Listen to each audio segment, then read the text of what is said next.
Make a list of all the things you can do. Get right on those. Discipline yourself for those, both for the results and for the muscle and for the practice, so that when life hands you some big challenges, you'll be ready.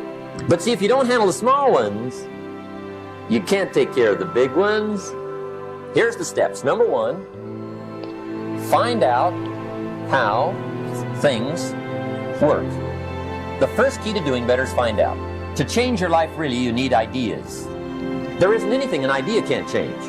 And Schoaf taught me the major problem is lack of an idea, not a problem.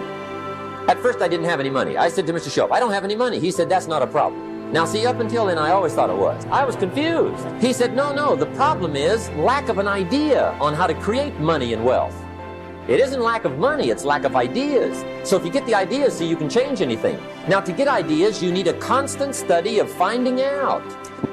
And they have to all be brought under the organizational structure of long-term collective vision. And in order to do that, you have to be disciplined. And any discipline, technically speaking, is an attempt to bring all those competing short-term impulses under a larger scale and more inclusive framework. You do that, and then, well, that's actually what gives you freedom.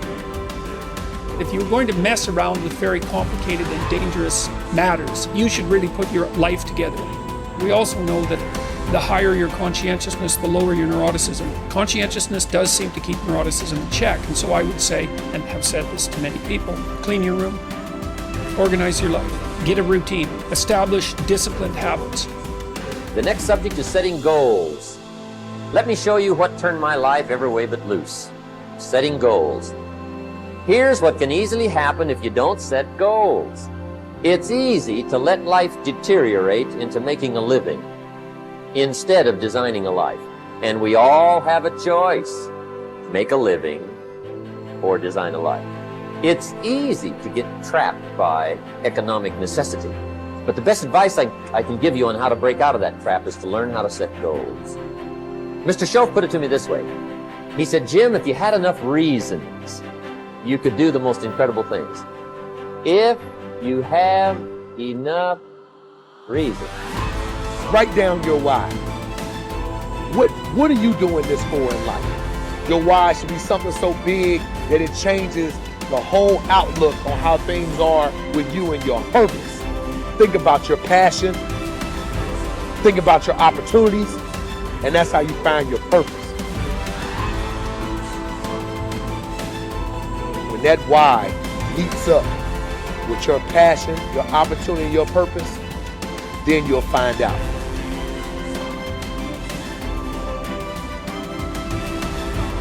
Most of us are standing in a busy street, just letting the opportunities in life pass us by.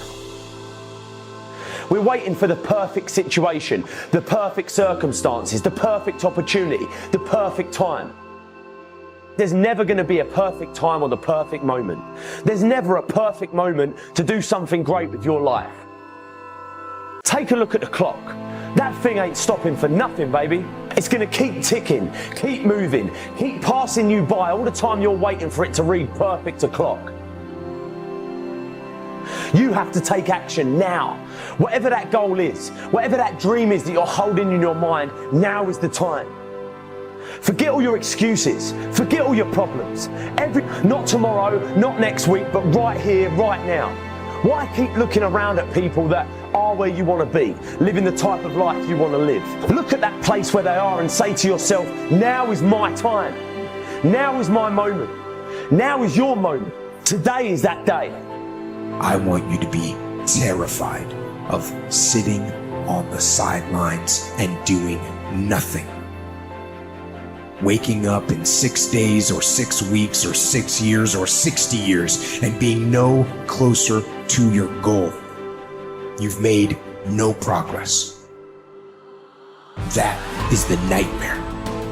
Do the extra repetition, run the extra mile, go the extra round, make the right choices. Give the full measure. Fight back.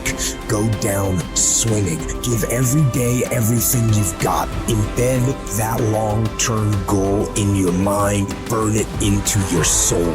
I got here not because I'm the strongest, not because I'm the fastest, not because I'm the best. I never stopped fighting. It got harder and it got harder, and it seemed the further I climbed, the harder it got. But I didn't stop, I didn't quit. I just kept fighting and fighting and fighting. Think about it, write about it, talk about it, hang it up on your wall, but most important, do something about it every day. Every day, do something that moves you toward that goal, that keeps that goal alive and in sight and in focus. Do what you say, mean what you say, follow through for something for one time in your life. One time.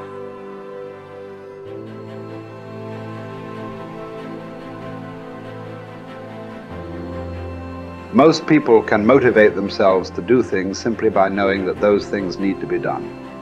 But not me. For me, motivation is this horrible, scary game where I try to make myself do something while I actively avoid doing it.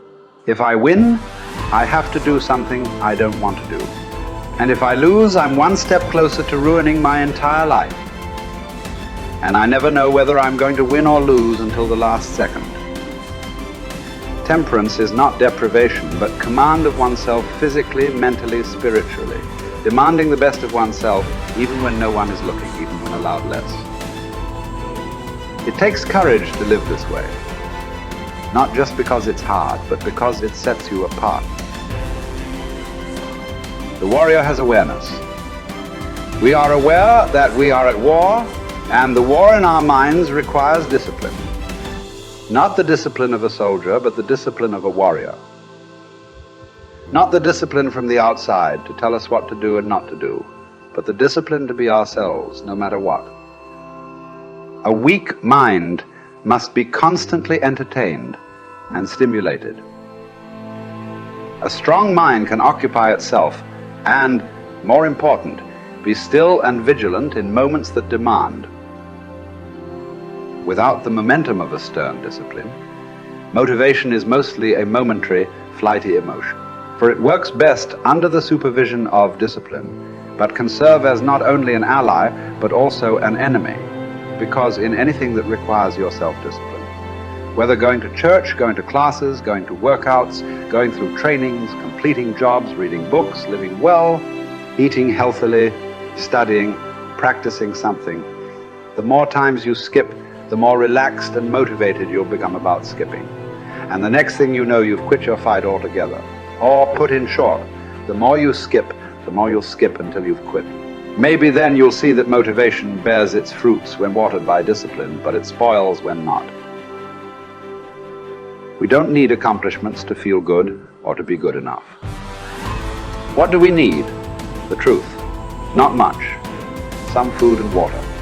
Work that we can challenge ourselves with. A calm mind in the midst of adversity. Sleep. A solid routine, a cause we are committed to. Something we're getting better at. Everything else is extra. Or worse, as history has shown countless times, the source of our painful downfall. If the first step is just showing up, committing to doing something each day, then the next step is finding something to focus on getting better at each day. And in this, where cumulative improvement meets compounding returns, we can harness one of the most powerful forces on earth. Think about it. Most people don't even show up. Of the people who do, most don't really push themselves. So to show up and be disciplined about daily improvement, you are the rarest of the rare. Life is filled with all sorts of difficulties and challenges. Work will not always go well, but working out is in our control. It is a contained space in which the only potential obstacle is our determination and commitment. Swim. Lift weights. Train in jiu-jitsu. Take long walks. You can choose the means, but the method is a must. You must be active. Get your daily win. Treat the body rigorously, as Seneca tells us, so that it may not be disobedient to the mind. Because as you're building muscle, you're also building willpower. More important, you're building this willpower and strength while most people are not. The body, you must understand, is a metaphor. It's a training ground, a proving ground for the mind and the soul. What are you willing to put up with? What can you do without What will you put yourself through? What can you produce with it? Only you know what it will look like to train in your art like a samurai, an Olympic athlete, a master in pursuit of excellence. Only you will know what you need to practice from morning until night, what to repeat 10,000 times. It won't be easy, but in that burden is also freedom and confidence. The pleasure of the flow state, the rhythm of second nature, the quiet calmness of knowing that from the practice you'll know exactly what to do when it counts, the pride and the dependability of doing it too.